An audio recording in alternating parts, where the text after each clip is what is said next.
He was Manhattan's most eligible bachelor, a billionaire who could have any woman with a snap of his fingers.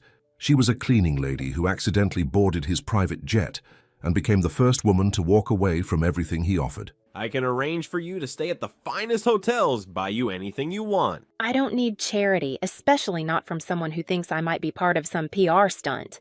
It was supposed to be a simple mistake, a wrong place, wrong time encounter, but when she refused his money, rejected his world, and challenged everything he believed about himself. When everything started falling apart today, you were the one person I wanted with me. We live in different worlds, Liam. Your mother made that very clear. Suddenly the man who had everything discovered the one thing his fortune couldn't buy. Will a billionaire abandon his empire for love? And can two hearts from opposite worlds survive when his family declares war on their romance? Before we get into the story, comment below where in the world you're watching from today. The Miami sun beat down on Amara Duval's shoulders as she walked toward the private airstrip. Her work uniform, a simple blue shirt with Elite Aviation Cleaning embroidered on the pocket, was already sticking to her skin. At 27, Amara had the kind of beauty that needed no makeup, with deep brown eyes that revealed both strength and sadness. Her curly hair was pulled back in a practical bun, and her hands, though strong from years of work, moved with surprising grace. "Morning, Miguel," she called to the security guard who waved her through the gate without checking her ID. 2 years of cleaning private jets had made her a familiar face at Monarch Airfield. "Morning, Amara. Hot one today," Miguel replied, sliding her a bottle of cold water. "Your grandmother doing better?" "Getting there," Amara said with a tired smile. "The new medication is helping her arthritis. It's my brother I'm worried about now. His diabetes is acting up again." Miguel shook his head sympathetically. "You take care of everyone, Amara. Who takes care of you?" Amara just shrugged and continued toward the hangar. That question didn't have an answer, not since her mother passed away 10 years ago, leaving Amara to raise her younger brother and help her grandmother. There had been no time for anything else, especially not dating or dreaming. Inside the office, her supervisor handed her the day's assignment sheet. 5 planes today, Amara. The Sullivan jet just landed and needs a quick turnover. Then there's the Winston family's plane at 2, and that new client's Gulfstream at 4. 5? Amara interrupted, her heart sinking. "I was supposed to be off at 3 today. My brother has a doctor's appointment." Her supervisor, Rita, a thin woman with perpetually pursed lips, barely looked up. "Well, we're short-staffed. Again, you want the hours, don't you?" Amara bit her tongue. Of course she needed the hours. Her brother's insulin wasn't free, and neither was her grandmother's medication. "I'll make it work," she said flatly, turning to leave. "Oh, and Amara," Rita called after her. "The jet in Hangar 3 needs a deep clean. It's been sitting for 2 weeks. Amara nodded, mentally rearranging her day. She'd have to call her neighbor to take Marcus to the doctor. Another favor she'd owe. Another apology for not being there herself. By 3 o'clock, Amara's back was aching and her head was pounding. She'd cleaned 4 jets already, working through her lunch break to try to make up time. As she pushed her cleaning cart toward Hangar 3, her phone buzzed. "Hello," she answered, balancing the phone between her ear and shoulder as she unlocked the hangar door. "Amara, it's me." Her brother Marcus's voice came through, sounding worried. "My blood sugar's real low. I can't find the glucose tablets." Amara closed her eyes, leaning against the door. "Check the kitchen cabinet, top shelf behind the cereal. I put a new pack there yesterday." She heard rustling, then a relieved sigh. "Found them. Thanks, sis. You okay to get to the doctor? Mrs. Rodriguez is coming at 4. "Yeah, I'm good," Marcus said, though his voice was still shaky. "Don't worry about me." But Amara did worry. It was all she knew how to do. "I'll be home as soon as I can. Love you. Love you too." Hanging up, Amara pushed open the hangar door and blinked in surprise. Instead of an abandoned jet needing a deep clean, she found a gleaming Gulfstream G650 with its engines humming quietly. A young man in a pilot's uniform was doing a walk-around inspection. "Excuse me," Amara called. "I think there's been a mistake. I was told this plane needed cleaning." The pilot looked up, distracted. "Oh, the cleaning service. Yes, we're just waiting for Mr. Castell. We're behind schedule for takeoff." Amara frowned. "But I was told—" "Just a quick once-over before we go," the pilot interrupted. "We're already late. Mr. Castell will be here any minute." Confused but not wanting to argue, Amara wheeled her cart up the stairs and into the jet. Inside, she gasped involuntarily. This wasn't just any private jet. It was luxury beyond anything she'd seen before. Cream leather seats, polished wood tables, and what looked like real crystal glasses in the bar area. The plane seemed clean already, but Amara started wiping down surfaces anyway.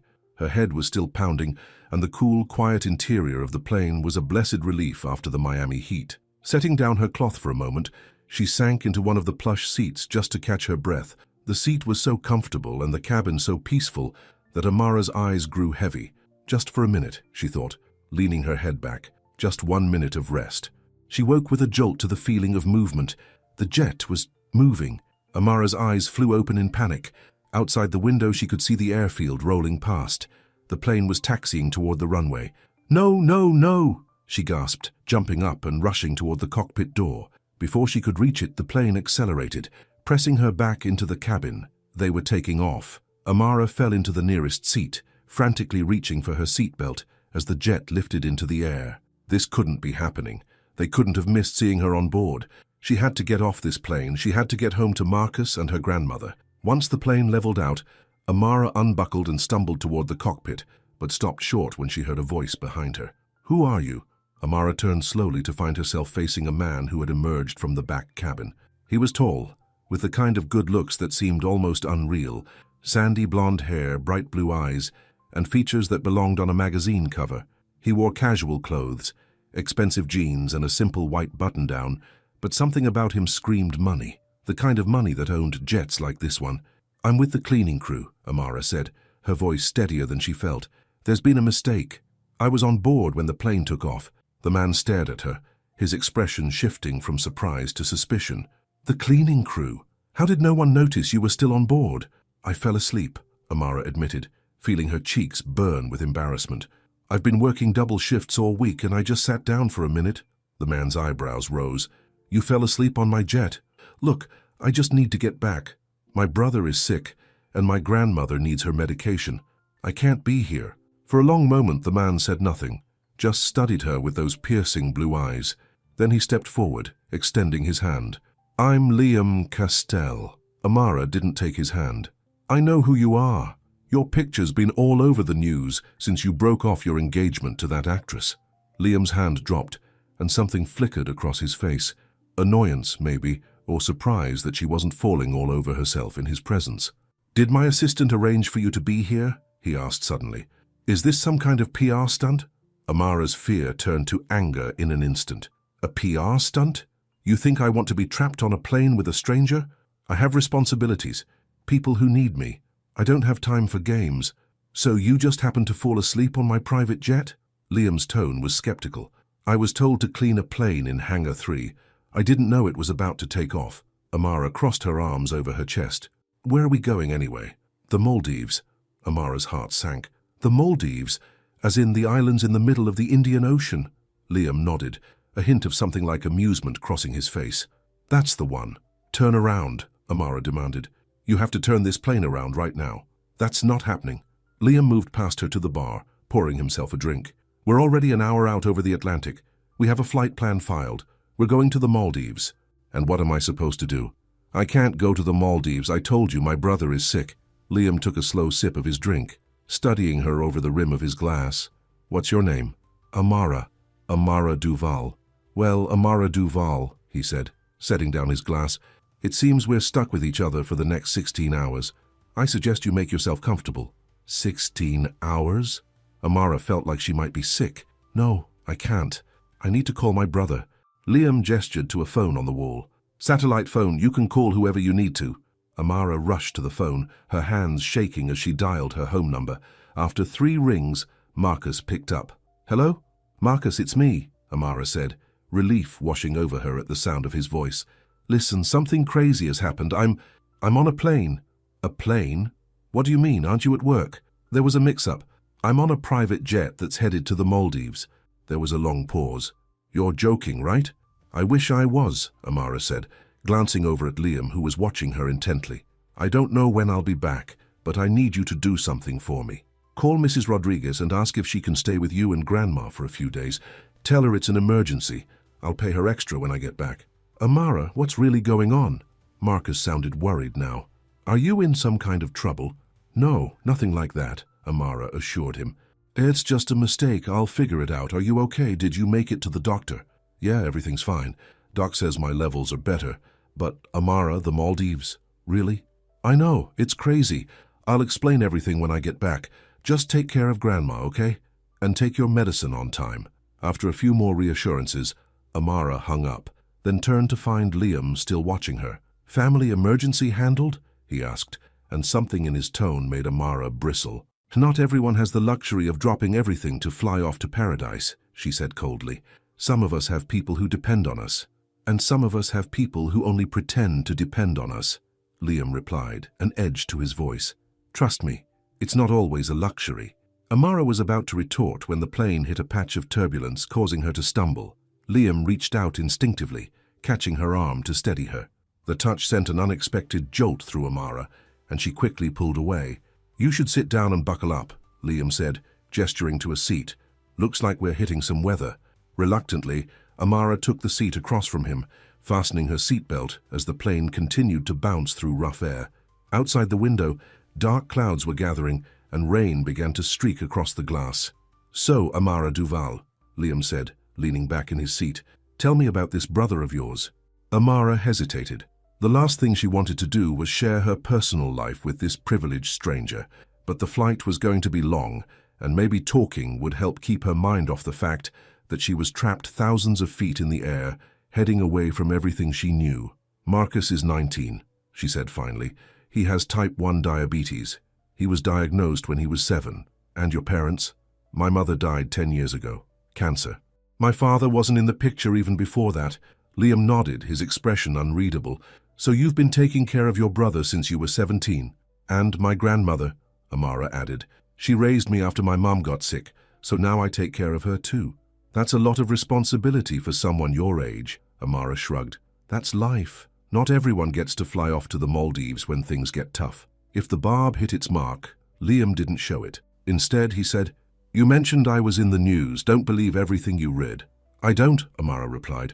I don't have time to follow celebrity gossip. But you knew about my broken engagement. It's hard to miss when it's on every magazine at the grocery checkout. Liam laughed, a genuine sound that transformed his face. Fair enough, though for the record, Vanessa broke up with me, not the other way around. Apparently, I'm emotionally unavailable. Are you? Amara found herself asking. Liam's blue eyes met hers directly. Probably, but aren't we all in one way or another? The turbulence increased, and Amara gripped the armrests of her seat. Flying had never been her favorite thing, and the small jet seemed frighteningly vulnerable in the storm. Not a fan of flying, Liam observed. I clean planes. I don't usually ride in them, Amara admitted, especially not during storms. This jet is equipped with the best weather radar and anti-icing systems available. We're perfectly safe. When Amara still looked unconvinced, Liam added, If it makes you feel better, I've flown through much worse. The plane dropped suddenly, and Amara couldn't hold back a small gasp. Without thinking, she reached out and her hand landed on Liam's arm. Embarrassed, she started to pull away, but he placed his hand over hers. It's just air pockets, he said, his voice gentler than before. Nothing to worry about. Amara nodded but didn't pull her hand away immediately. There was something comforting about the human contact, even if it was with a stranger. A very rich, very handsome stranger who probably thought she was ridiculous for being scared. The cockpit door opened, and the pilot appeared looking apologetic. Mr. Castell, we need to make an unscheduled stop. This storm system is larger than anticipated, and we're being rerouted to Bermuda to wait it out. Liam frowned. How long will that delay us? Hard to say, sir. Could be a few hours, could be overnight. The storm is moving slowly. Amara felt a surge of hope. Bermuda? That's still in the Atlantic, right? Much closer to Miami than the Maldives? The pilot looked at her in surprise, as if just noticing her presence. Yes, ma'am. About 1,000 miles east of Miami. If we're stopping in Bermuda, Amara said, turning to Liam, I could catch a commercial flight back to Miami. Liam studied her for a moment, then nodded. We'll see what we can arrange once we land. Relief washed over Amara. She might make it home tomorrow after all. Thank you, she said, realizing her hand was still under his. She pulled it away, feeling suddenly self-conscious. The pilot returned to the cockpit and Liam stood, moving to a cabinet near the back of the cabin. He returned with a soft blanket, which he handed to Amara. Try to get some rest, he said. It's going to be a rough landing. The unexpected kindness caught Amara off guard. "Thank you," she said again, wrapping the blanket around her shoulders. As the plane descended toward Bermuda, bouncing through the storm clouds, Amara found herself studying Liam Castell, the man from the tabloids. The cold, arrogant billionaire who had supposedly broken his fiancée's heart didn't quite match the man sitting across from her. There was something in his eyes that spoke of loneliness, something in the set of his shoulders that suggested the weight of expectations. Or maybe she was just tired and imagining things. After all, what could she possibly know about the life of someone like Liam Castell? The plane broke through the clouds, and the lights of Bermuda appeared below them, glittering against the darkness of the storm-tossed Atlantic. Amara tightened her grip on the armrests as they began their final approach. "Almost there," Liam said, his voice steady and reassuring. "Just a few more minutes." Amara nodded, trying to calm her racing heart. A few more minutes and she'd be on solid ground again. A few more hours and she might be on her way home. But as she glanced at Liam, something unexpected stirred within her. A curiosity, a connection she couldn't quite explain. For a brief moment, she found herself wondering what might have happened if they had met under different circumstances. Then the plane touched down with a jolt, and reality came rushing back. This wasn't a fairy tale or a romance novel. This was real life. And in real life, people like Amara Duval didn't get involved with people like Liam Castell. As the plane taxied toward the private terminal, rain lashing against the windows, Amara reminded herself of what mattered: getting home to her family. Nothing else, especially not the intriguing man sitting across from her, could be allowed to distract from that. Little did she know that fate had other plans, and her unexpected journey was just beginning. Rain pounded against the windows of the Bermuda private terminal as Amara paced back and forth, phone pressed to her ear. The small terminal was luxurious, but nearly empty, with only a few staff members moving quietly around. "What do you mean there are no flights?" she asked, trying to keep the desperation from her voice. "I'm sorry, Ma'am," the airline representative replied. "All commercial flights have been grounded due to the storm. The earliest possible departure would be tomorrow afternoon, and even that depends on the weather clearing." Amara closed her eyes, fighting back tears of frustration. "Okay, thank you." She hung up and turned to find Liam watching her from a nearby leather chair, his expression unreadable. "No luck?" he asked, though it was clear he already knew the answer. "Everything's grounded," Amara confirmed, sinking into the chair opposite him. "At least until tomorrow afternoon." Liam nodded, unsurprised. "Our pilot says the same. We're stuck here for the night." Amara looked down at her cleaning uniform, suddenly aware of how out of place she must look in this exclusive terminal. "I don't have anything with me. No clothes, no toothbrush, nothing." "That's easily fixed," Liam said, standing up. "I've already arranged for a suite at the Cove." "The Cove? It's a hotel nearby, one of the best on the island." Amara shook her head. "I can't afford a fancy hotel." "You're not paying for it," Liam replied simply. "I am. I don't need charity," Amara said, her pride rising. "Especially not from someone who thinks I might be part of some PR stunt." Liam had the grace to look slightly embarrassed. "That was, an overreaction. I apologize." He ran a hand through his hair, a surprisingly human gesture. "Look, this situation is my responsibility. You were on my plane, which makes you my guest. Let me handle the accommodations." Amara wanted to argue, but the reality was she had no money, no clothes, and nowhere else to go. "Fine," she conceded. "But I'm paying you back." A ghost of a smile crossed Liam's face. "We can discuss that later." A sleek black car was waiting for them outside the terminal. As they dashed through the rain, Amara noticed Liam hesitate before getting in, glancing around as if looking for something or someone. "Problem?" she asked as they settled into the back seat. "Just making sure there are no photographers," he said. "The last thing I need right now is more tabloid coverage." Amara raised an eyebrow. "Would being seen with me be that scandalous?" Liam looked at her directly. "Being seen with any woman right now would be headline news. My ex-fiancée made sure of that." The car pulled away from the terminal, wipers fighting against the sheets of rain. Through the windows, Amara caught glimpses of palm trees bending in the wind and waves crashing against the shoreline. "Is that why you were running away to the Maldives?" she asked. "To escape the gossip?" "I wasn't running away," Liam said, a defensive edge to his voice. "I was taking some time to think. My father is stepping down as CEO of Castell Tech next month. The board wants me to take over." "And you don't want to?" Liam's gaze shifted to the window. "It's complicated. The car turned onto a private drive lined with swaying palms, and Amara gasped as the cove came into view. Even through the rain, the hotel was spectacular. A gleaming white structure with sweeping terraces overlooking the ocean.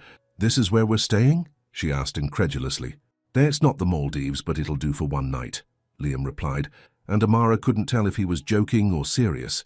Inside, the hotel was even more impressive. Marble floors, soaring ceilings, and staff who seemed to appear out of nowhere to attend to their every need. Amara felt painfully aware of her work uniform and disheveled appearance as they approached the reception desk. "Mr. Castell, we're delighted to welcome you," the manager said, hurrying forward to greet them. "We've prepared our ocean suite for you as requested." "Thank you," Liam said. "And the other items I asked for?" "All taken care of, sir. Clothing and personal items have been delivered to the suite." Liam nodded. "Excellent." As they rode the elevator to the top floor, Amara glanced at Liam. "Clothing. I asked them to send up some basics," he explained. "I hope they got the sizes right." The elevator doors opened directly into the suite, and Amara couldn't hold back a soft, "Wow." The space was larger than her entire apartment back in Miami, a spacious living area with floor-to-ceiling windows overlooking the stormy ocean, a dining room, and doors leading to what she assumed were bedrooms. "It's big," she said inadequately. "It has 2 bedrooms," Liam pointed out as if reading her thoughts. "You'll have your privacy." Amara nodded, relieved. As attracted as she might be to Liam, and she couldn't deny there was something about him that drew her in, she wasn't about to share a bedroom with a man she'd just met. "I should call my brother again," she said, moving toward the phone on a nearby table. "Use this," Liam said, handing her a sleek smartphone. "It's more private." Amara took the phone gratefully and stepped onto the terrace, which was covered and sheltered from the rain. As she dialed, she watched Liam through the glass doors, moving around the suite with the easy confidence of someone used to luxury. Marcus answered on the second ring. "Hello? It's me again," Amara said. "Just checking in." "We're fine," Marcus assured her. "Mrs. Rodriguez brought over dinner. Grandma's watching her shows." He paused. "Where are you now?" "Bermuda. The storm grounded all flights, so I'm stuck here until tomorrow at least." "Bermuda?" Marcus sounded impressed. "With the billionaire guy." "His name is Liam," Amara said, then immediately wondered why she felt the need to correct her brother. "And yes, he's arranged for us to stay at a hotel until the weather clears." "What's he like?" Marcus asked curiously. "Is he as stuck up as he looks on TV?" Amara glanced through the window at Liam, who was now on his own phone, his expression serious. "He's not what I expected," she admitted. "Listen, I should go. I'll call again tomorrow when I know more about flights." After hanging up, Amara remained on the terrace watching the storm rage over the ocean. The rain had lessened slightly, but the wind was still fierce, sending waves crashing against the rocks below. "Everything okay at home?" Liam asked, joining her on the terrace. "Yes," Amara said. "My neighbor is staying with them." She turned to face him. "Thank you for the phone." Liam shrugged. "It's nothing." "It's not nothing to me," Amara said quietly. Their eyes met, and for a moment neither spoke. There was something in Liam's gaze, a vulnerability, a question, that made Amara's heart beat faster. The moment was broken by a knock at the door. Liam stepped back. "That must be the clothes." A hotel staff member wheeled in a rack of clothing still in store packaging, along with several shopping bags. Amara's eyes widened as she saw the designer labels.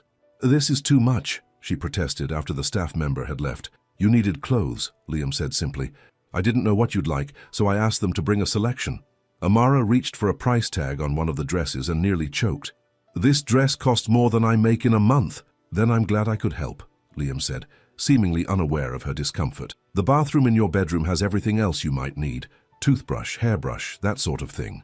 Amara wanted to argue further, but the thought of a hot shower and clean clothes was too tempting.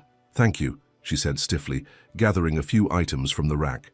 In the privacy of her bedroom, a beautiful space with its own balcony and a bathroom bigger than her kitchen at home, Amara allowed herself a moment to breathe.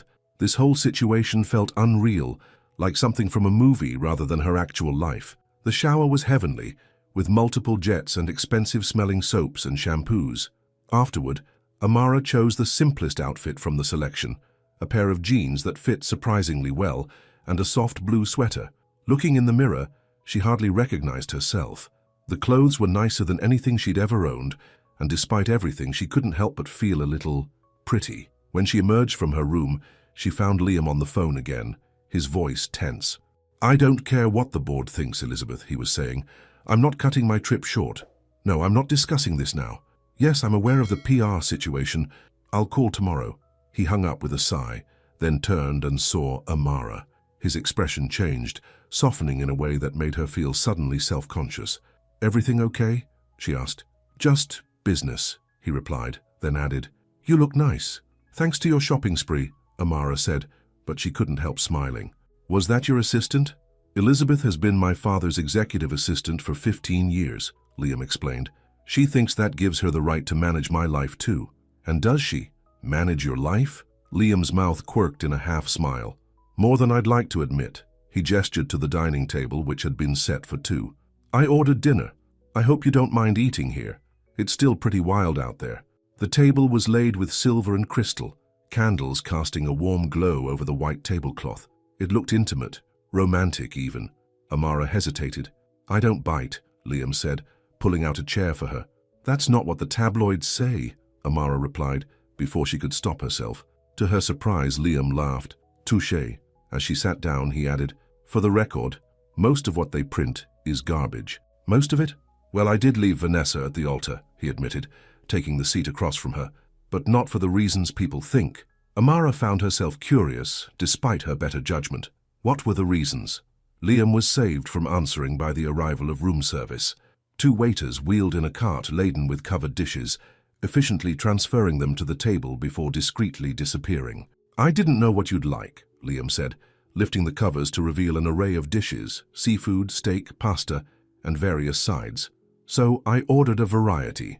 "Do you always do that?" Amara asked. "Order more than you need because you can?"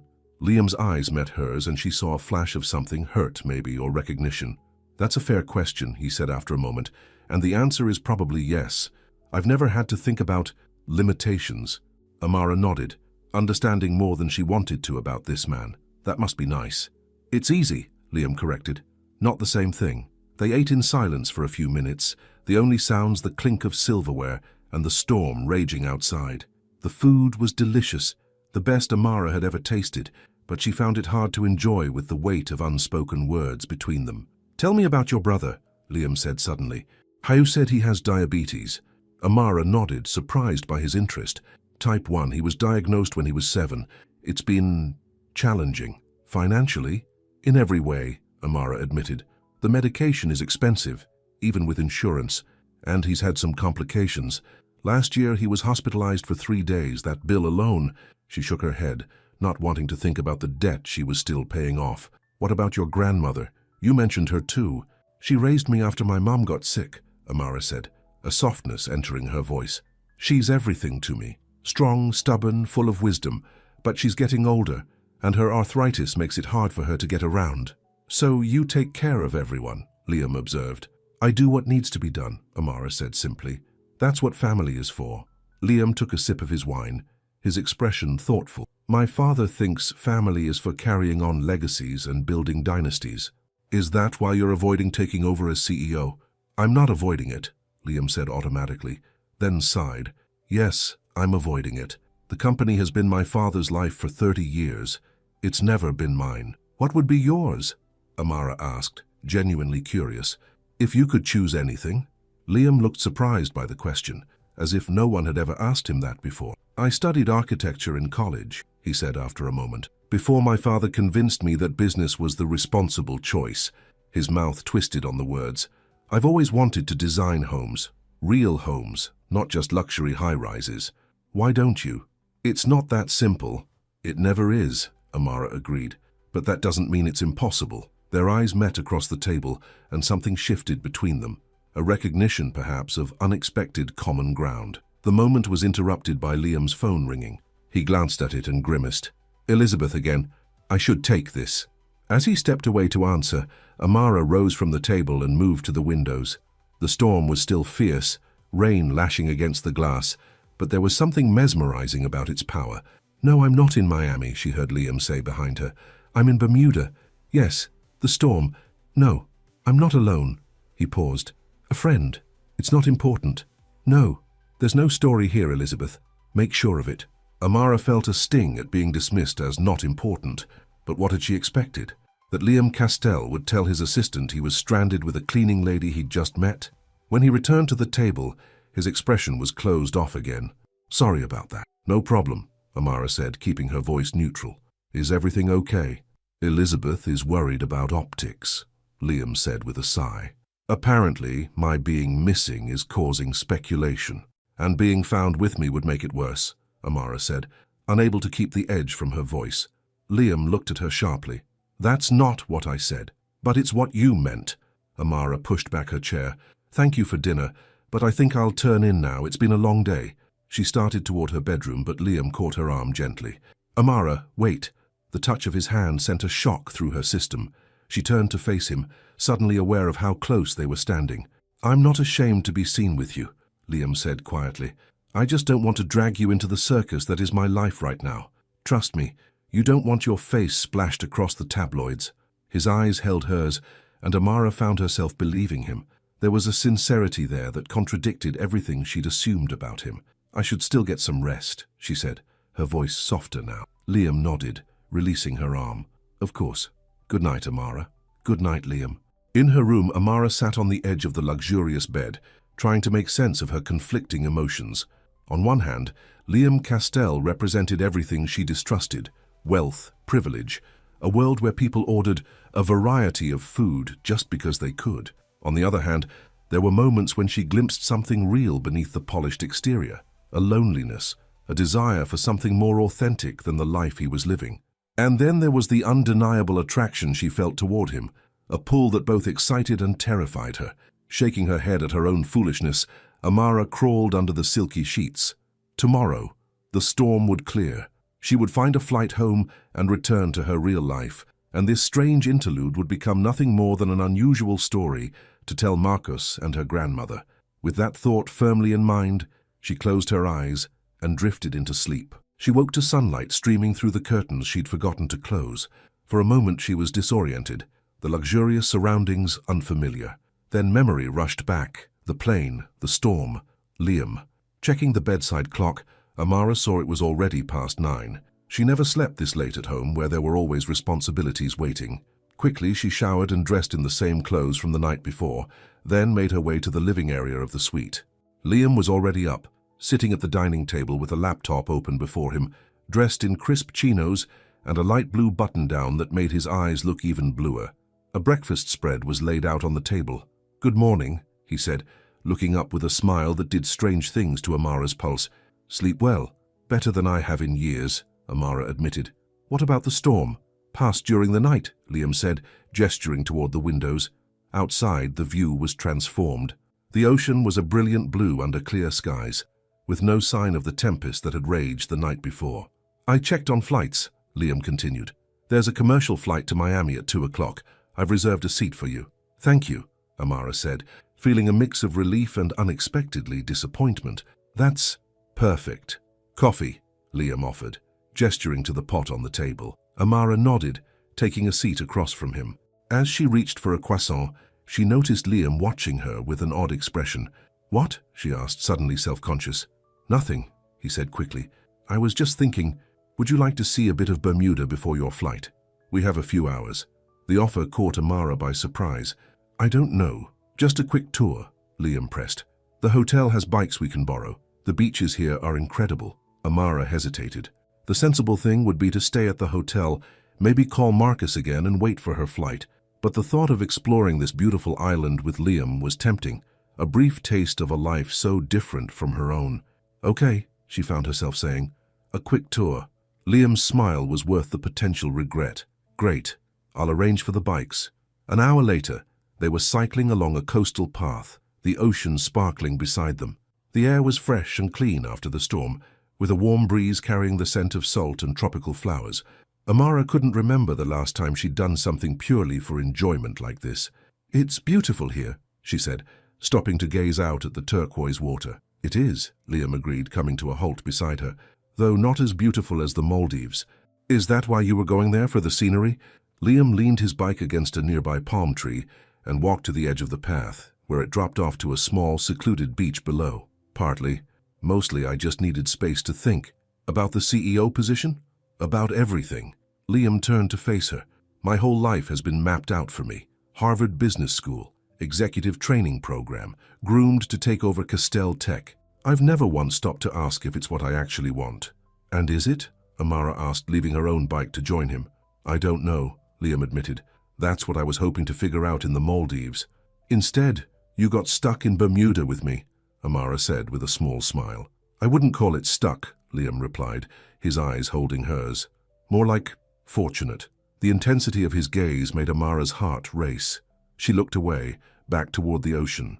We should probably head back soon. I don't want to miss that flight. Liam nodded, though she thought she saw disappointment flicker across his face. There's one more place I want to show you first. They cycled for another 10 minutes before coming to a small cove hidden from the main beach. A set of wooden steps led down to the sand, which was pink-tinged and almost empty of people. Pink sand, Amara marveled as they descended the steps. I've never seen anything like it. That's what Bermuda is famous for, Liam said. The color comes from red organisms that live on the coral reef. When they die, their shells mix with the white sand. At the bottom of the steps, Amara slipped off her shoes and let her feet sink into the warm, soft sand. It felt like walking on silk. This is amazing, she said, a genuine smile spreading across her face. Liam watched her, a strange expression in his eyes. You have a beautiful smile, you know that?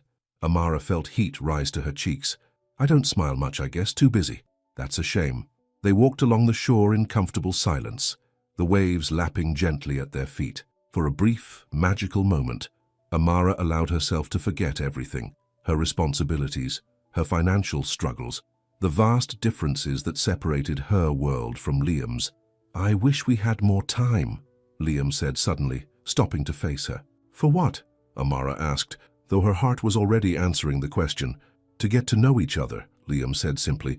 I feel like we just scratched the surface. Amara looked up at him, at the sincerity in his blue eyes, and felt something shift inside her. Maybe that's all we're meant to have, she said softly.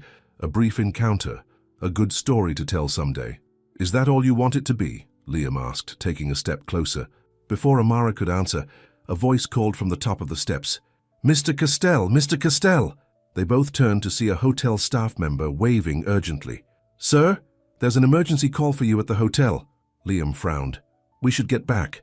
The bike ride back to the cove was faster and less leisurely than their outward journey. Amara's mind was racing with unanswered questions and emotions she wasn't ready to examine. At the hotel, Liam was immediately directed to a private phone. Amara waited in the lobby, checking the time anxiously. It was already noon. Her flight was in 2 hours. When Liam returned, his face was grim. That was my father's assistant. He's had a heart attack. Oh no, Amara said, genuinely concerned. Is he going to be okay? They don't know yet. He's in surgery. Liam ran a hand through his hair, a gesture Amara now recognized as a sign of stress. I need to get back to New York right away. Of course, Amara said. So your jet is being prepped for takeoff, Liam confirmed, but I can still get you on that flight to Miami. Amara hesitated, an idea forming in her mind. Or, I could come with you to New York. Liam looked at her in surprise. What? New York has direct flights to Miami all day, Amara explained. I could fly from there after making sure you're okay. The offer hung between them, loaded with implications neither was ready to voice. You'd do that? Liam asked quietly. If you want, Amara said, suddenly uncertain. Liam's expression softened. I do. I really do. An hour later, they were back on Liam's private jet, this time with Amara as an invited guest, rather than an accidental stowaway. As the plane lifted into the clear blue sky, Amara gazed out the window at the island receding below them. Thank you for coming with me, Liam said, taking the seat across from her. I hope your father will be all right, Amara replied sincerely. Me too. Liam's expression was troubled. We've had our differences, but he's still my father. Amara reached across the space between them and took his hand. Family is family. Liam's fingers intertwined with hers, warm and secure. Yes, he said softly. Family is family. As the jet soared north toward New York, Amara knew she was leaving behind the safe, predictable path of her life. What lay ahead was uncertain, potentially painful, definitely complicated. But for the first time in years, she was following her heart instead of her responsibilities. And despite everything, it felt right. New York City sparkled beneath them as Liam's jet began its descent. Amara pressed her face to the window, taking in the forest of skyscrapers illuminated against the evening sky. She'd never been to New York before, had never traveled much at all beyond Miami and her grandmother's hometown in Georgia. "It's beautiful," she murmured. "Wait until you see it up close," Liam said, his voice tight with worry despite his attempt at normalcy. Since receiving the call about his father, he'd been on the phone repeatedly with the hospital and his father's assistant, getting updates. "Any news?" Amara asked, turning away from the window. Liam shook his head. "He's still in surgery. We'll go straight to the hospital from the airport." Amara nodded, suddenly feeling out of place. What was she doing here? This was Liam's family crisis, not hers. She was a stranger who had accidentally boarded his plane just yesterday, though it felt like much longer. "I can find a hotel near the airport," she offered, "while you go to the hospital." "No," Liam said firmly. "You're coming with me." "Are you sure? Your family will just have to deal with it," Liam finished. "I want you there." The intensity in his eyes made Amara's heart skip. Before she could respond, the pilot announced their final approach, and the plane began to descend more steeply. 30 minutes later, they were in a sleek black car driving through the congested streets of Manhattan. Amara had never seen such a concentration of wealth and activity, luxury shops, well-dressed people hurrying along the sidewalks, impressive buildings rising on every side. "First time in New York?" Liam asked, noticing her wide-eyed gaze. "Is it that obvious?" Amara replied with a small smile. "You have that look like a kid seeing Disney World for the first time." "It's just so much," Amara said. "Miami has tall buildings too, but not like this." Liam's phone rang, interrupting their conversation. He answered quickly, his expression tense. "Yes? How is he?" A pause. "Thank God. Yes, we're on our way now." He hung up, relief evident on his face. "He's out of surgery. The doctor says it was touch and go, but he's stable now." "That's wonderful news," Amara said, genuinely happy for him. "He's in the ICU, but we can see him briefly." Liam hesitated. "Are you still okay with coming? I understand if you'd rather—" "I'll come," Amara said, surprising herself with how much she wanted to support him. "If you're sure it's not intruding." "It's not," Liam assured her, reaching for her hand. "Thank you." The car pulled up to New York Presbyterian Hospital, a massive complex that dwarfed the community hospital where Amara's brother received his care in Miami. Inside, everything was pristine and efficient, with staff who immediately recognized Liam and directed them to a private elevator. "Your father is a VIP patient, I'm guessing," Amara commented as the elevator doors closed. "The Castell wing of the hospital might have something to do with it," Liam replied with a wry smile. "Though your family has a wing?" Amara asked, incredulous. "My grandfather donated the money for the cardiac care center. They named it after him." The elevator opened directly into a quiet, carpeted hallway that looked more like a luxury hotel than a hospital. At the end of the corridor, a woman in an expensive suit was pacing, phone to her ear. When she saw Liam, she ended her call immediately. "Liam, thank goodness," she said, her voice clipped and professional. "We've been trying to reach you all day." "I was on the plane, Elizabeth," Liam replied. "How is he?" "Stable but critical," Elizabeth said, her gaze shifting to Amara with undisguised curiosity. "And this is Amara Duval," Liam said simply. "She's with me?" Elizabeth's perfectly arched eyebrows rose slightly, but she maintained her professional demeanor. "I see. The doctor is waiting to speak with you. Your mother and sister are already with your father." Liam nodded. "Give me a minute." He turned to Amara. "Will you be okay waiting here? I should talk to the doctor alone first." "Of course," Amara said. "Take your time." As Liam walked away with Elizabeth, Amara took a seat in the waiting area, feeling increasingly out of place. She was still wearing the clothes Liam had bought her in Bermuda, nice but casual compared to Elizabeth's tailored suit and the designer outfits of the other visitors walking through the private wing. Her phone buzzed with a text from Marcus. "Everything okay? When are you coming home?" Amara quickly replied, "Still in New York. We'll book a flight home tomorrow. Everything fine here. How are you and Grandma?" Marcus, "We're good. Mrs. Rodriguez is making her famous empanadas. Where are you staying in NY?" Amara hesitated, unsure how to answer. She hadn't thought that far ahead. "Ms. Duval?" Amara looked up to find Elizabeth standing over her, tablet in hand. "Yes, I've arranged a car to take you to the Castell residence," Elizabeth said, her tone polite but cool. "Liam will be here for some time with his family. He asked me to make sure you're comfortable." "Oh," Amara said, caught off guard. "That's not necessary. I can find a hotel." Mr. Castell was very clear, Elizabeth interrupted. He wants you to stay at the family home. The car is waiting downstairs. Amara felt dismissed, shuffled away like an inconvenience. But what had she expected? That Liam would introduce her to his family in the middle of a medical crisis. All right, she conceded. Please tell Liam I hope his father recovers quickly. Elizabeth nodded curtly. I'll see that he gets the message.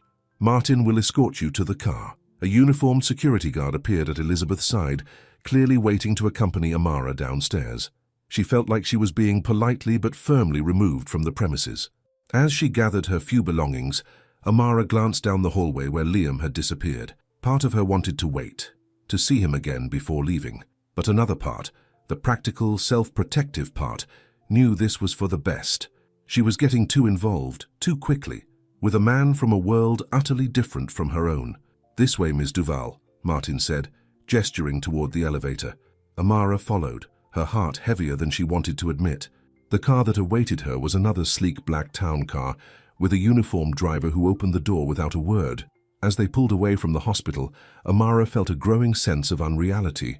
24 hours ago, she'd been cleaning private jets in Miami. Now she was being driven to a billionaire's home in New York City. Her phone buzzed again. Marcus. Hello? Where are you staying? Amara. With a friend. Don't worry. I'll call tomorrow with my flight details. She put her phone away, not wanting to explain the complicated situation to her brother.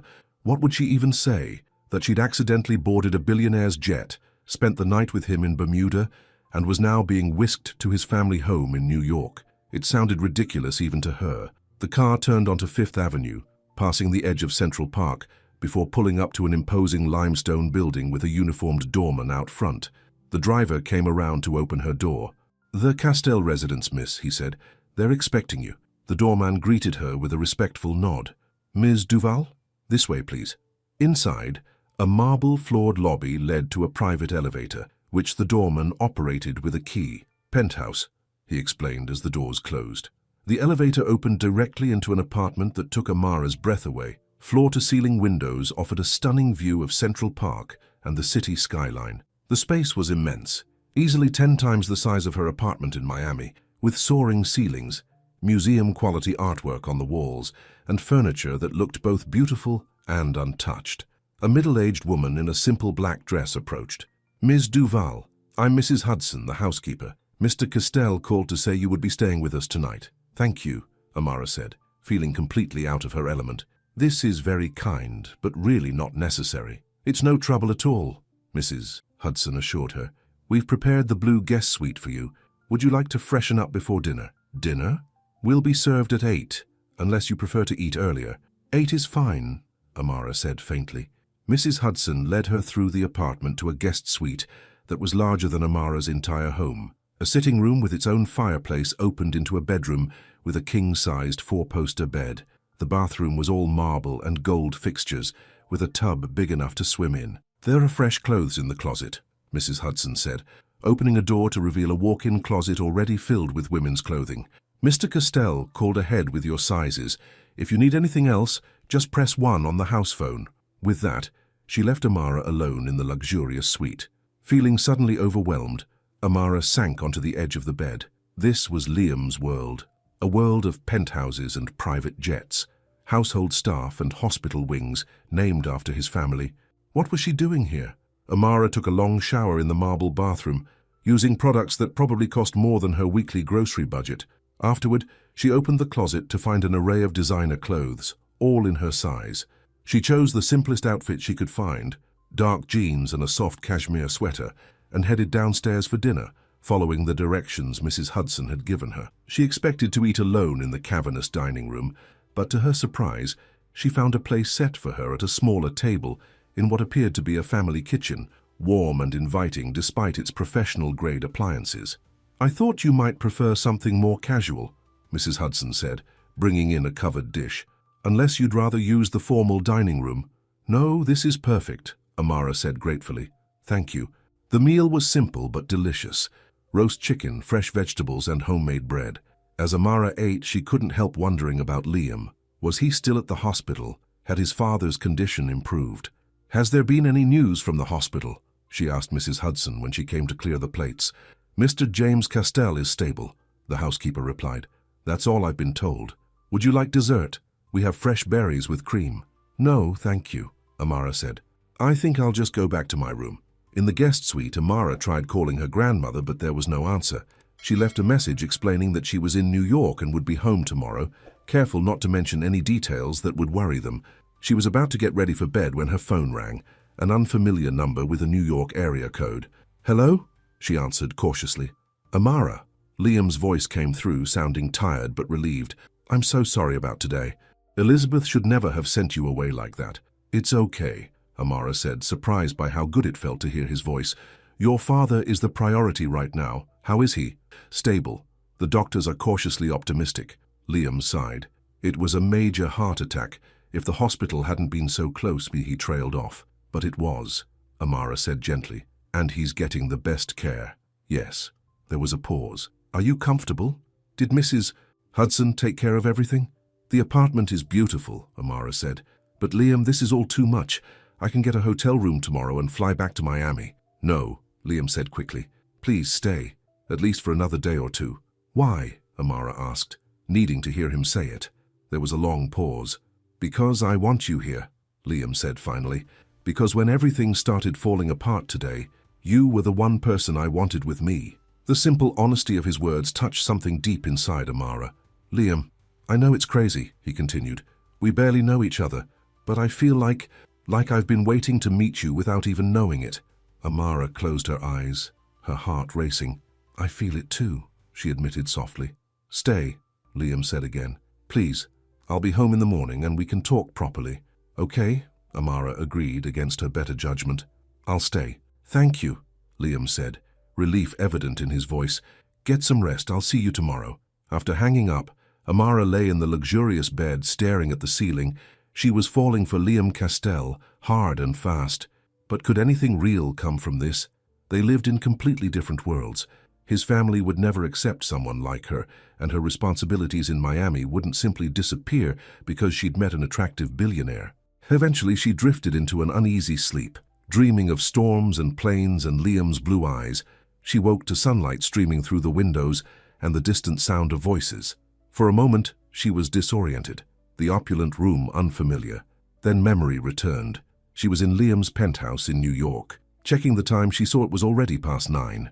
She never slept this late at home, where there were always responsibilities waiting. Quickly, she showered and dressed in clothes from the well-stocked closet, choosing a simple blue dress that seemed appropriate for daytime. Following the sound of voices, Amara made her way to the kitchen, where she found Liam sitting at the table with a cup of coffee and a newspaper. He looked tired but smiled warmly when he saw her. Good morning, he said, standing up. Did you sleep well? Better than I should have, Amara admitted. How's your father? Better this morning. The doctors are cautiously optimistic. Liam gestured to the chair beside him. Join me. Mrs. Hudson makes the best eggs Benedict in New York. As if on cue, the housekeeper appeared with a fresh pot of coffee. Good morning, Ms. Duval. What can I get you for breakfast? Just coffee is fine, Amara said, not wanting to be a bother. Nonsense, Liam said. Bring her the works, Mrs. Hudson. Amara needs to experience a proper New York breakfast.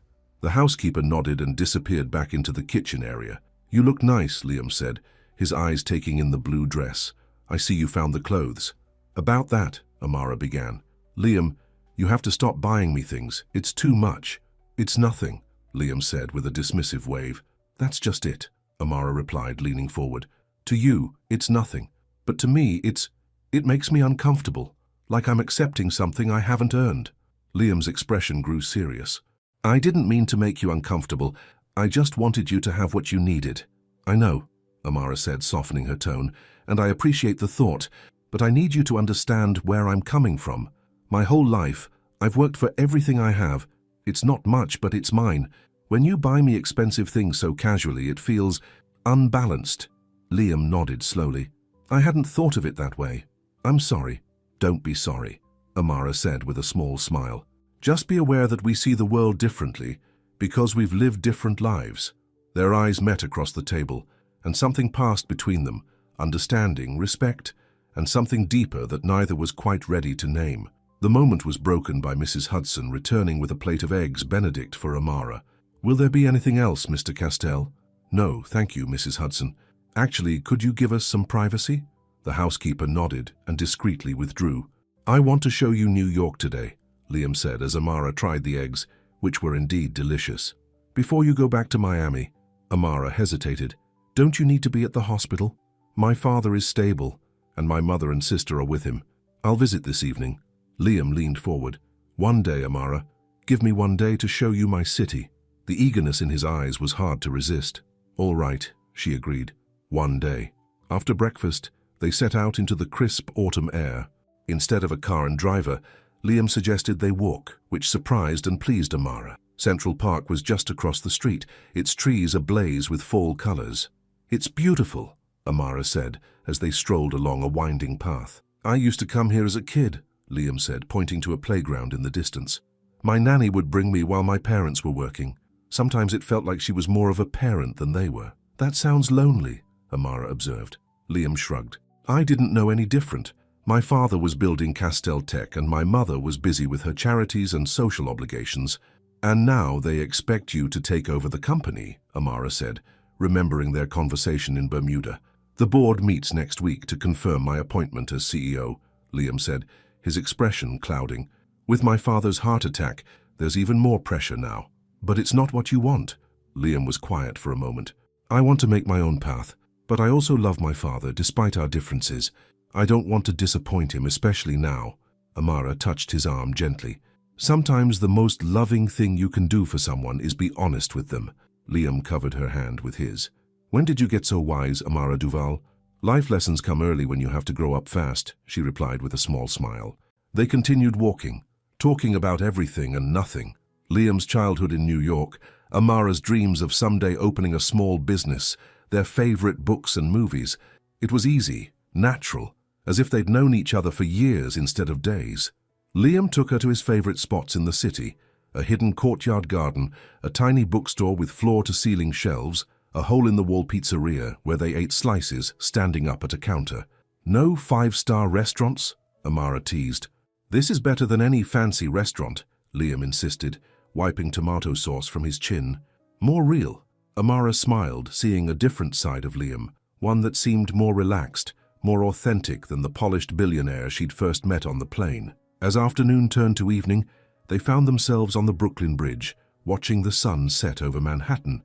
The city was transforming before their eyes, buildings lighting up against the darkening sky. I have to go back tomorrow, Amara said quietly, breaking the comfortable silence between them. I know, Liam replied, turning to face her, but it doesn't have to be goodbye. Doesn't it? Amara asked. Liam, be realistic. You live here, in this world of penthouses and private jets. I live in Miami taking care of my family, cleaning planes for a living. Those are just circumstances, Liam said, taking her hands in his. They don't define who we are. But they shape our lives, Amara insisted. Your family, your responsibilities here. I care about you, Amara, Liam interrupted, his voice intense. More than I thought possible after such a short time. When you leave tomorrow, I want to know I'll see you again. Amara's heart raced. She cared for him too, far more than was sensible, but she was afraid of hoping for something that seemed impossible.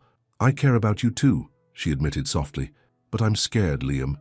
This feels like a fantasy, not real life. Then let me prove it's real, Liam said, cupping her face gently in his hands. Let me come to Miami after my father is stable. Let me see your world, meet your family. The intensity in his eyes made Amara's breath catch. You would do that? In a heartbeat, Liam said without hesitation, and then he was kissing her, his lips warm and certain against hers. Amara melted into the kiss, her arms winding around his neck as the lights of New York sparkled around them. It felt right, perfect, and terrifying in its perfection. When they finally broke apart, Amara's heart was pounding. Wow, she whispered. Liam smiled, his forehead resting against hers. Yeah, wow. The spell was broken by Liam's phone ringing. He checked the screen and frowned. It's Elizabeth. I should take this. Amara nodded, stepping back as Liam answered the call. She watched his expression change from relaxed to concerned. When did this happen? He was saying. Yes, I'll come right away. He hung up, his face grave. My father's had a setback. I need to get to the hospital. Of course, Amara said immediately. Let's go. They hurried back to the apartment where Liam's driver was already waiting. The drive to the hospital was tense. Liam making calls and checking messages while Amara sat quietly beside him, offering silent support. At the hospital, Elizabeth was waiting in the same private corridor. Her expression when she saw Amara was cold. "Your mother is asking for you," she told Liam. "The doctor is with your father now." Liam turned to Amara. "Wait here. I'll be back as soon as I can." "Of course," Amara said. "Go." As Liam disappeared down the hallway with Elizabeth, Amara took a seat in the waiting area. This time she was determined to stay until Liam returned, regardless of how out of place she felt. An hour passed, then two. Amara leafed through magazines without seeing the pages, checked her phone and tried not to worry. Finally, the elevator doors opened, and a striking woman in her 50s emerged. Even from a distance, Amara could see the resemblance to Liam in her blue eyes and the set of her jaw. The woman approached the nurse's station, speaking in low tones. Then, almost as an afterthought, she glanced toward the waiting area and noticed Amara. Her eyes narrowed slightly, and she changed direction, moving toward Amara with elegant, purposeful steps. "You must be Amara," she said, her voice cultured and cool. "I'm Victoria Castell, Liam's mother." Amara stood quickly, extending her hand. "It's nice to meet you, Mrs. Castell. I'm so sorry about your husband." Victoria ignored the offered hand.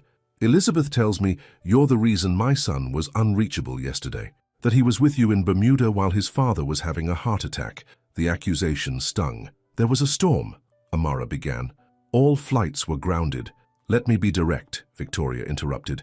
"My son is going through a difficult phase. The broken engagement, the reluctance to take his rightful place at the company. He's vulnerable right now, making impulsive decisions." Amara felt a chill run through her. "Mrs. Castell, I think there's been a misunderstanding."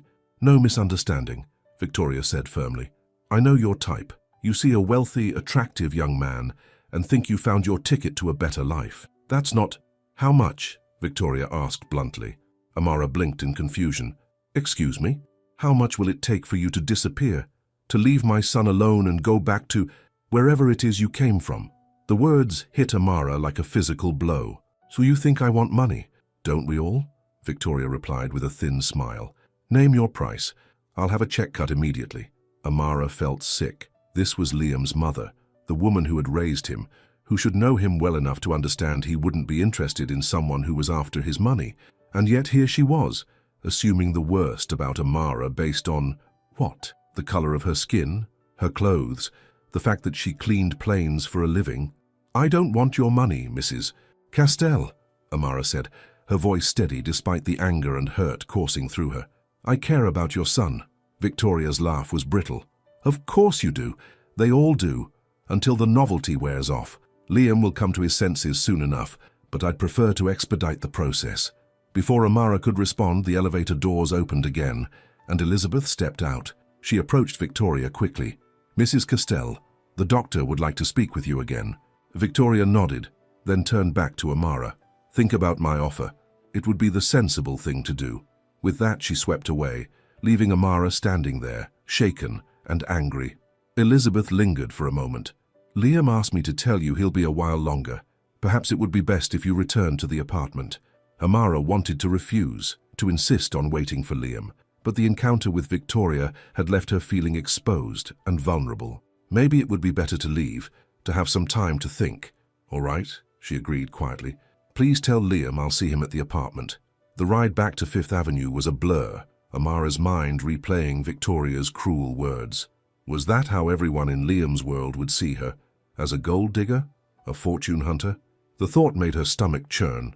At the penthouse, Mrs. Hudson offered dinner, but Amara wasn't hungry. She retreated to the guest suite, where she sat on the edge of the bed trying to make sense of her feelings. She cared for Liam, deeply, intensely, after just 3 days. It was ridiculous, the stuff of romance novels, not real life, and yet it felt more real than anything she'd experienced before. But Victoria's words had planted seeds of doubt. Was she being naive? Was this just a holiday fling for Liam? A brief distraction from his real life of board meetings and society events? Amara's phone rang, Marcus calling. "Hey, sis," he said when she answered. "Just checking in. You sound weird yesterday." "I'm fine," Amara assured him, though her voice betrayed her. "You don't sound fine. What's going on? When are you coming home?" Amara sighed. "Tomorrow. I've got a flight booked for the afternoon." "Good," Marcus said, relief evident in his voice. Grandma's been asking for you, and there's something else. What is it? Amara asked, instantly alert to the worry in her brother's tone. Grandma's prescription ran out, and when I went to refill it, they said the insurance denied the claim. Something about a change in coverage. The full price is over $300. Amara closed her eyes. Another financial crisis. Another reminder of her real life waiting back in Miami. Did you call the insurance company? Yeah, they said they sent a letter explaining the changes. It probably came while you were gone. Okay, don't worry, Amara said, her mind already calculating how to handle this new expense. I'll figure it out when I get home. Grandma can miss a day or two of the medication if necessary. That's what I thought, Marcus said. Hurry home, okay? We miss you. I miss you too, Amara said, her heart heavy. I'll see you tomorrow. After hanging up, Amara made a decision. She needed to go home, back to her real life, her responsibilities, her family. This interlude with Liam, as magical as it had been, was just that, an interlude, a brief escape from reality. She began packing the few belongings she had, leaving the expensive clothes Liam had bought her neatly hung in the closet. She would leave first thing in the morning, before Liam returned. It would be easier that way, for both of them. As she was writing a note explaining her decision, she heard the apartment door open. Moments later, there was a soft knock at her door. Amara, Liam called. Are you awake? Taking a deep breath, Amara opened the door. Liam looked exhausted, his hair rumpled, his eyes shadowed with fatigue, but he smiled when he saw her, a genuine smile that made her heart ache. Hey, he said softly. Sorry I was gone so long. How's your father? Amara asked, stepping back to let him enter the room. Stable again, Liam said, running a hand through his hair. It was a false alarm, thankfully, just some irregular readings on the monitors. He noticed the half-packed bag on the bed. What's this? I'm leaving in the morning, Amara said, avoiding his eyes. My family needs me. Liam frowned. Did something happen? Is your brother okay? It's just real life calling, Amara said, attempting a smile that didn't reach her eyes. I've been away too long. What aren't you telling me? Liam asked, stepping closer. Did something happen while I was at the hospital? Amara hesitated, unsure whether to mention the encounter with his mother. I met Victoria, she said finally. Understanding dawned on Liam's face. What did she say to you? It doesn't matter, Amara said, turning away. It matters to me, Liam insisted, gently turning her back to face him. Tell me, Amara sighed. She offered me money to disappear. Fauj, she thinks I'm after your fortune. Anger flashed in Liam's eyes. I'm going to talk to her. No, Amara said quickly. That's not necessary. She was upset about your father, worried about you. That doesn't excuse her behavior, Liam said firmly. Amara, whatever she said, it's not true. I know you're not after my money. It's not just that, Amara admitted. My brother called. There's an issue with my grandmother's medication, insurance problems. I need to go home and sort things out. Let me help, Liam offered immediately. I can… No, Amara interrupted. That's exactly what I'm talking about, Liam. You can't solve all my problems with money. Why not? If I can help, why wouldn't I? Because it's not sustainable, Amara explained, frustration creeping into her voice.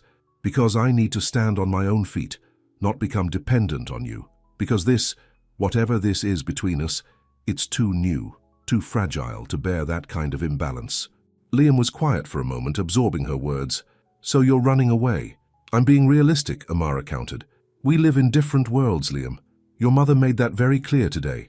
I don't care what my mother thinks, Liam said, his voice rising. I care about you. These past 3 days have been the most real, the most alive I've felt in years. For me too, Amara admitted softly, but that doesn't change the facts. You have responsibilities here, your father's company, your family, and I have responsibilities in Miami. So we'll figure it out, Liam insisted, taking her hands in his. I meant what I said on the bridge. I want to come to Miami, see your world, meet your family. And then what? Amara asked. You go back to New York, I stay in Miami, and we have some kind of long-distance relationship until the novelty wears off. Is that what you think this is? A novelty? I don't know what this is, Amara said honestly. All I know is that it scares me how much I care about you after such a short time, and it scares me even more to think about how much it will hurt when reality sets in. Liam's expression softened. You're afraid of getting hurt, aren't you? Terrified, Liam admitted with a small laugh. But I'm more afraid of letting you walk away without even trying to make this work. He pulled her close, his arms encircling her waist. I'm not asking for forever, Amara. Not yet. I'm just asking for a chance. Amara looked up into his blue eyes, so full of sincerity, and something that looked dangerously like love. Her defenses were crumbling, her resolve weakening. One chance, she whispered. But I still need to go home tomorrow. I understand, Liam said, pressing his forehead against hers, and I'll come to Miami as soon as my father is out of danger. I promise. Your mother will hate that, Amara warned. My mother will have to deal with it, Liam replied with a grin. I'm a grown man, not a puppet she can control. Amara smiled despite herself. You're pretty stubborn, you know that. Look who's talking, Liam teased, then grew serious. Stay with me tonight, just to sleep. I don't want to be alone. The vulnerability in his request touched Amara deeply. Okay, she agreed softly. Later, lying in Liam's arms in his massive bedroom, Amara felt a strange mix of peace and uncertainty. She was still going home tomorrow, still facing all the responsibilities and challenges of her real life. But something had changed inside her.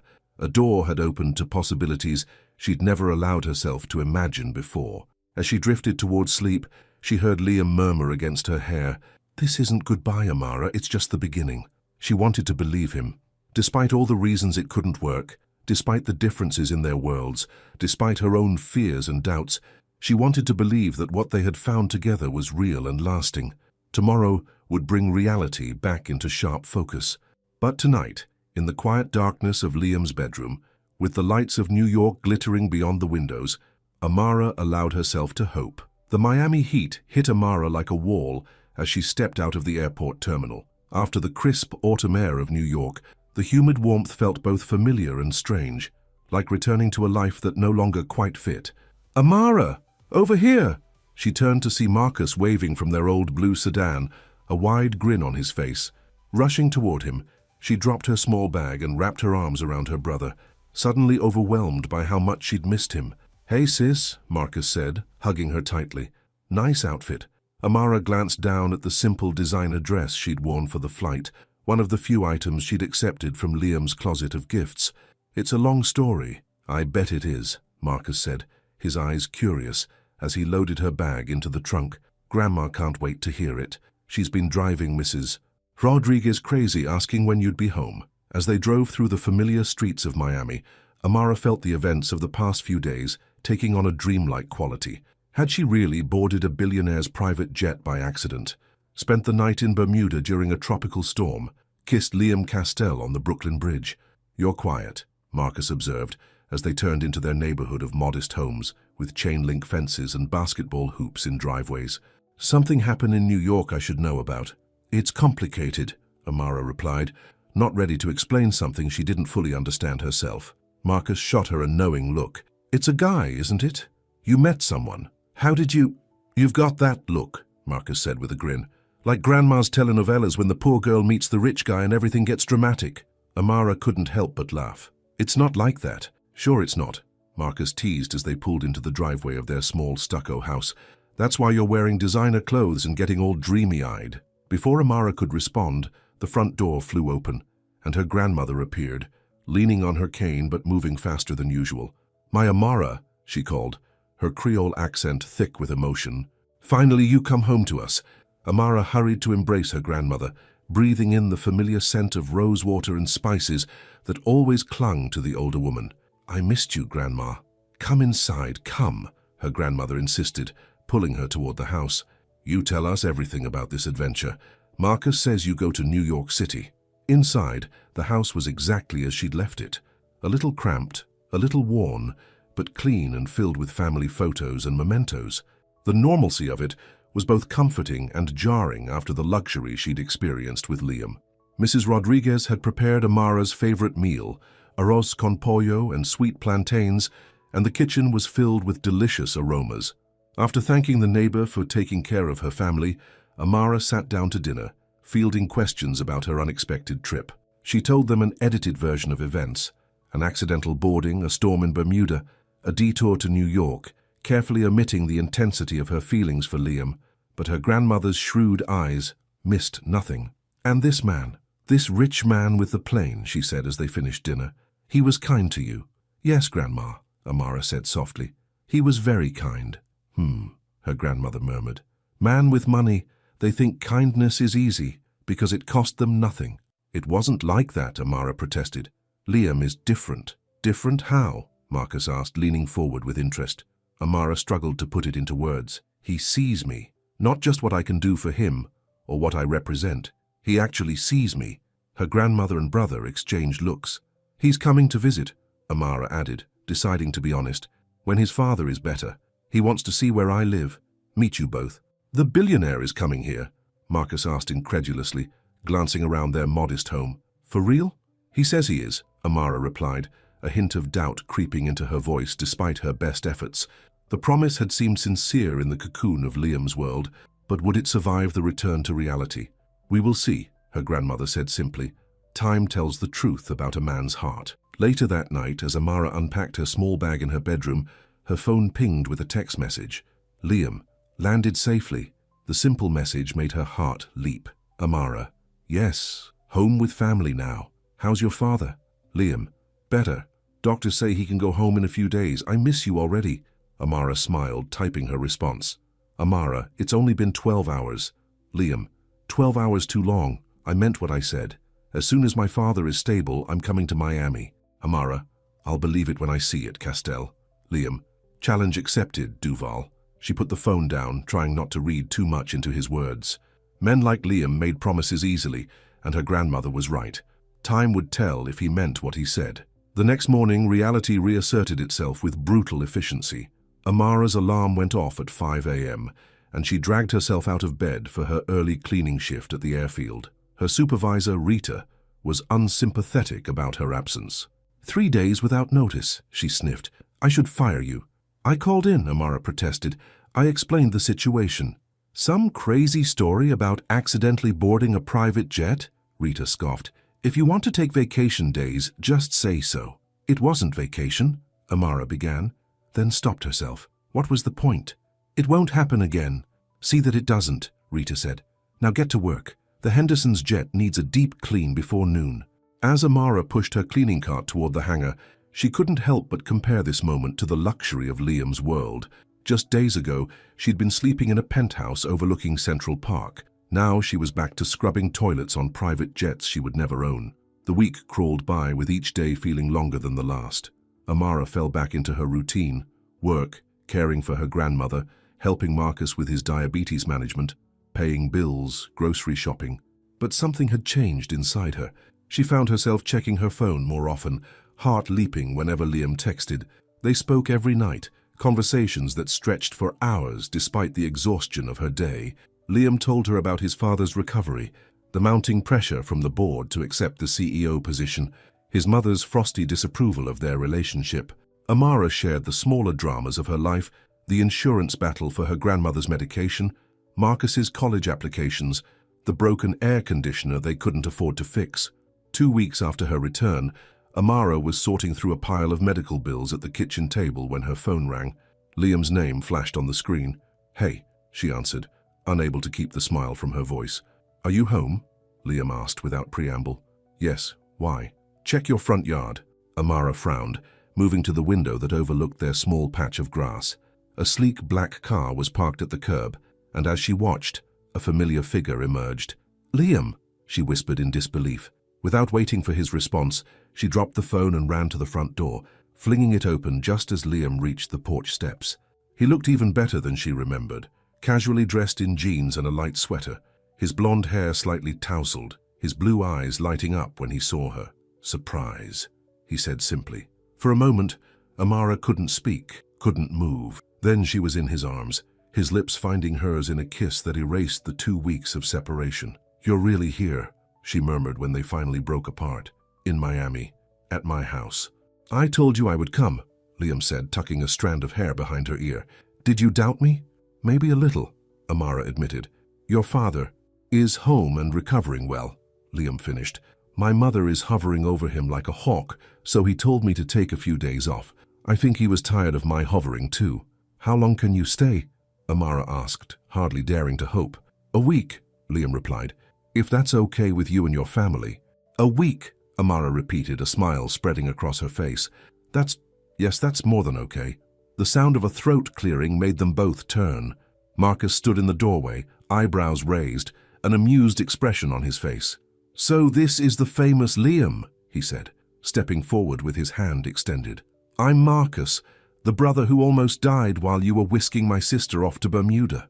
"Marcus!" Amara scolded, but Liam was already shaking her brother's hand.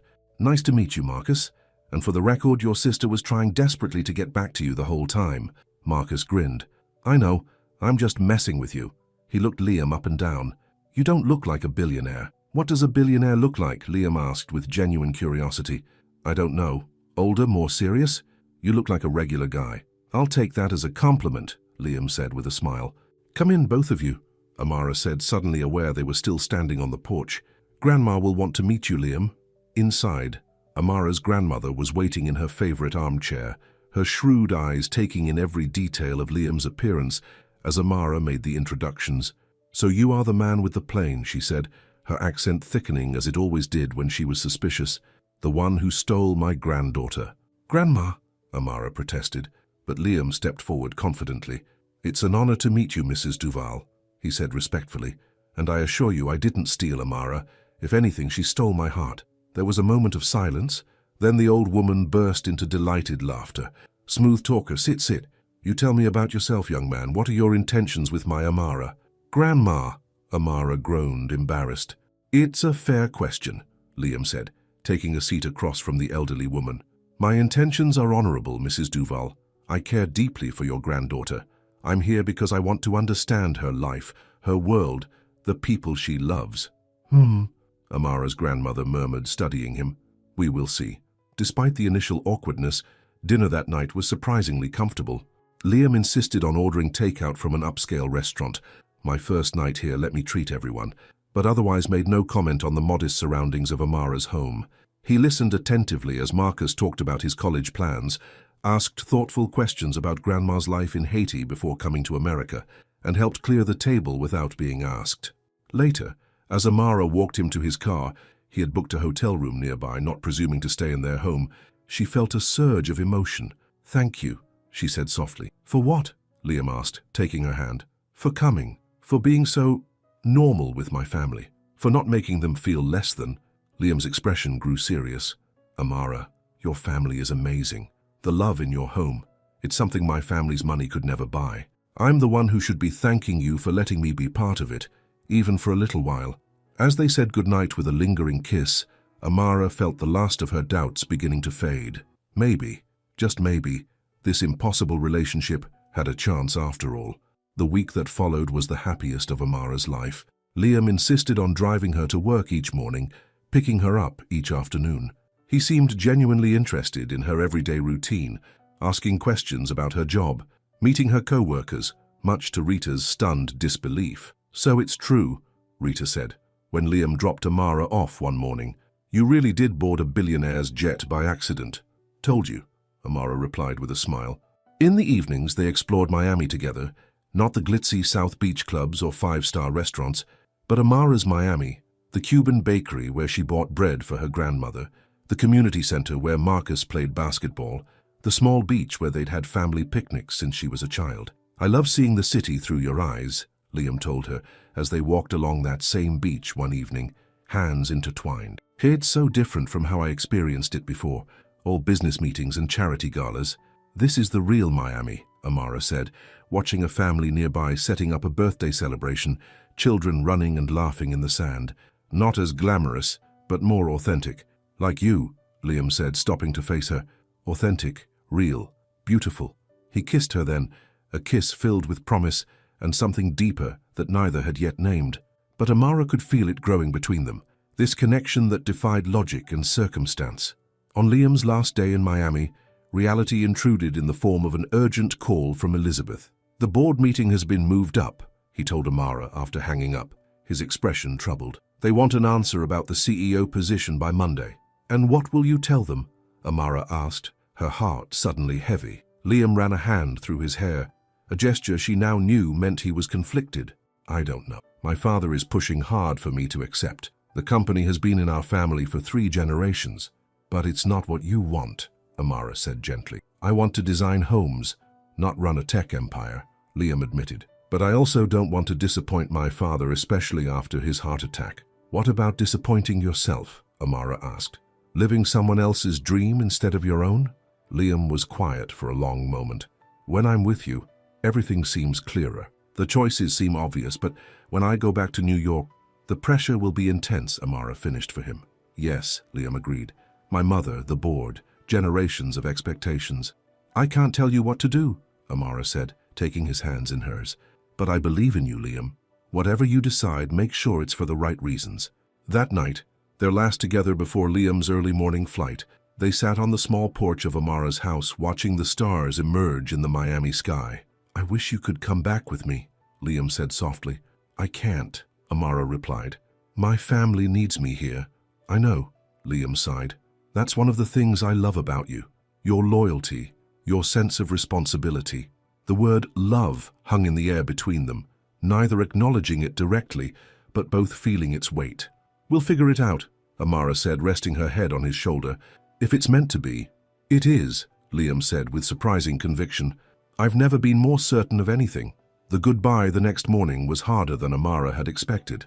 As Liam's car pulled away from the curb, she felt as if a piece of her heart was going with him back to New York. He'll be back, Marcus said, standing beside her in the doorway. I saw how he looks at you. Maybe, Amara said, trying to sound hopeful. But his life is complicated. The CEO decision, his family's expectations. So? He's a grown man. He can make his own choices. It's not that simple, Amara sighed. It never is, her grandmother said, joining them with her morning tea. But love, real love, it finds a way. The days after Liam's departure stretched into weeks, each one a test of Amara's faith in what they'd built together. They spoke daily, sometimes for hours, but the distance felt greater than the miles between Miami and New York. Liam was wrestling with the CEO decision, torn between family duty and personal desire. His father's recovery had plateaued, adding to the pressure. His mother, Victoria, continued to make her disapproval of Amara clear, though Liam shielded her from the worst of it. She'll come around, he insisted during one late-night call, once she gets to know you. I'm not sure she wants to know me, Amara replied, remembering the coldness in Victoria's eyes. I represent everything she doesn't want for you. Then that's her loss, Liam said firmly, because you're everything I do want. A month after Liam's visit, Amara was working her usual shift at the airfield when Rita approached her with an unusual request. There's a special job, she said, avoiding Amara's eyes. A deep clean on a Gulf Stream in Hangar 3. The client specifically requested you. Amara frowned. Me? Why? Rita shrugged. Didn't say. Just that it had to be you, and it had to be today. With a sense of déjà vu, Amara wheeled her cleaning cart toward Hangar 3, wondering which wealthy client had specifically asked for her. Perhaps someone who had been pleased with her work before? The hangar was quiet when she entered, the sleek Gulf Stream waiting on the tarmac. It looked familiar, but Amara couldn't quite place it. As she approached the stairs, the door opened and a figure appeared. Liam? She gasped, her heart leaping. What are you doing here? He descended the stairs quickly, sweeping her into his arms. Surprising you, obviously. But how? Why? Amara stammered, overcome with emotion. I couldn't stay away any longer, Liam said, kissing her forehead. And I have news. What news? Amara asked, still trying to process his sudden appearance. I turned down the CEO position, Liam said, his eyes bright with excitement. I told the board I wasn't the right person to lead Castel Tech into the future. You did? Amara couldn't hide her surprise. What did your father say? He was upset at first, Liam admitted. There was a lot of shouting, accusations of irresponsibility, the whole drama. But then I showed him my architectural designs, the ones I've been working on secretly for years. Plans for affordable, sustainable housing communities. And something changed. He actually listened. That's amazing, Amara said, a smile spreading across her face. I'm so proud of you. There's more, Liam continued. I've started my own architectural firm, small, focused on projects I believe in, and guess where the first project is located?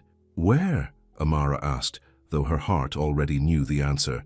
Miami, Liam said with a grin. Specifically, a community redevelopment project about 15 minutes from your house. You're moving to Miami? Amara whispered, hardly daring to believe it.